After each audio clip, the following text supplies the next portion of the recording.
and I support this bill. Fatuma Jeho.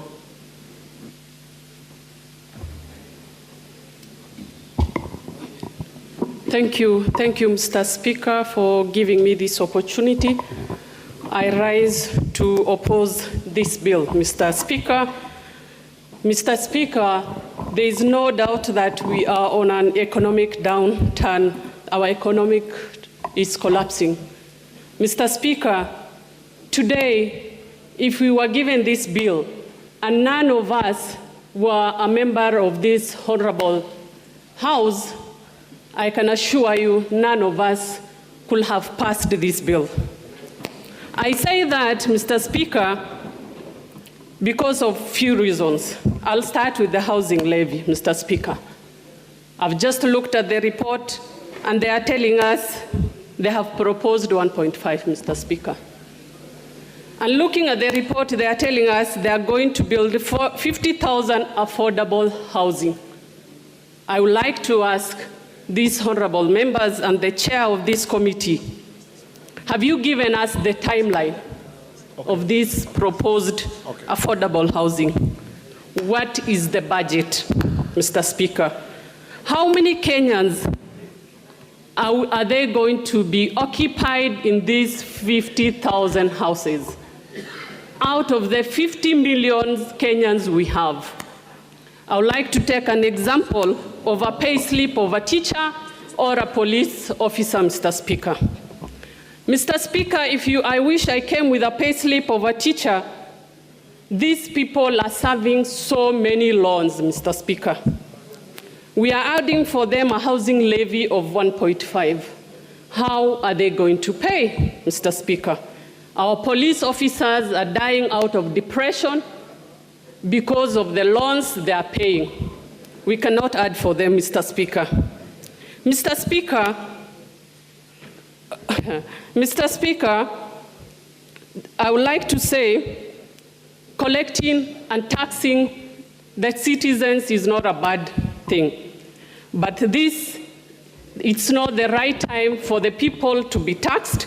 It has come the wrong time, Mr. Speaker. It's about our people, the people we represent, Mr. Speaker. Today, I would like to take this opportunity to talk to His Excellency the President. The people who are seated on the other side, Mr. President, are not passing this bill because they want it. They are doing this for you, Mr. President. Mr. Speaker, I want you to protect me, Mr. Speaker. Mr. Speaker, history will judge us for passing this bill, Mr. Speaker. Let me go to manufacture. There is no point of order here, Mr. Speaker.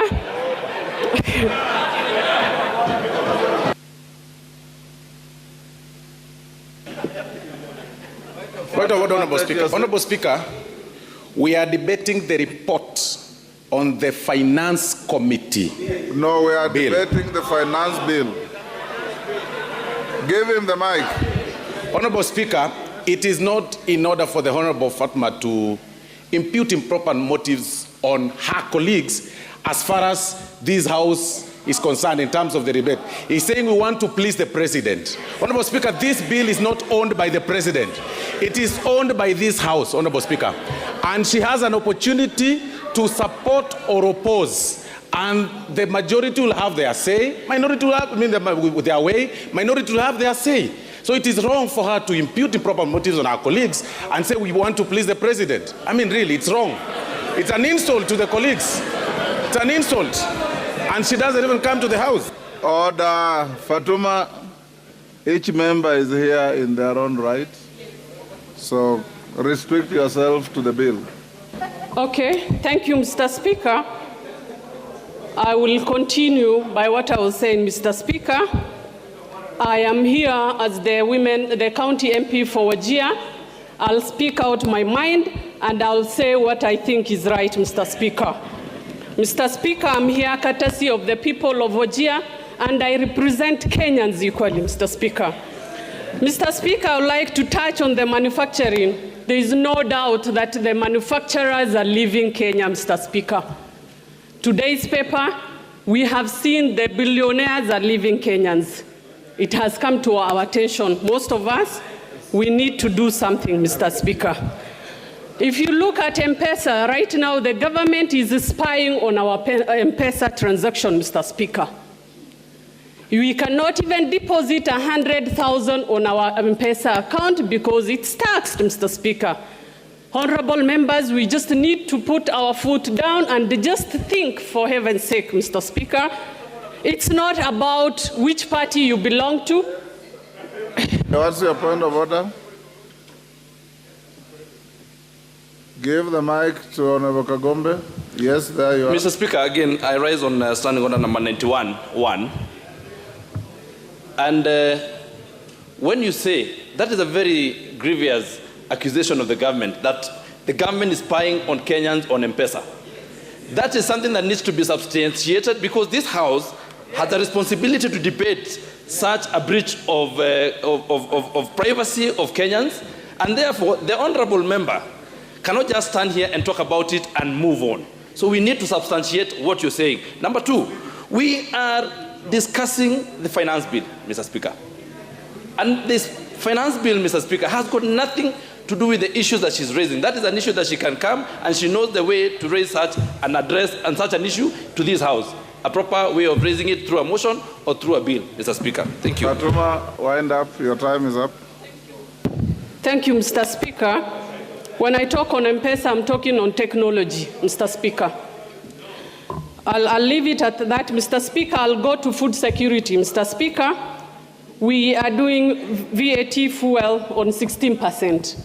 Mr. Speaker, I just want someone to explain to Kenyans, when you impose 16% on fuel, how do you expect to secure food on this country? Everything depends on food, Mr. Speaker.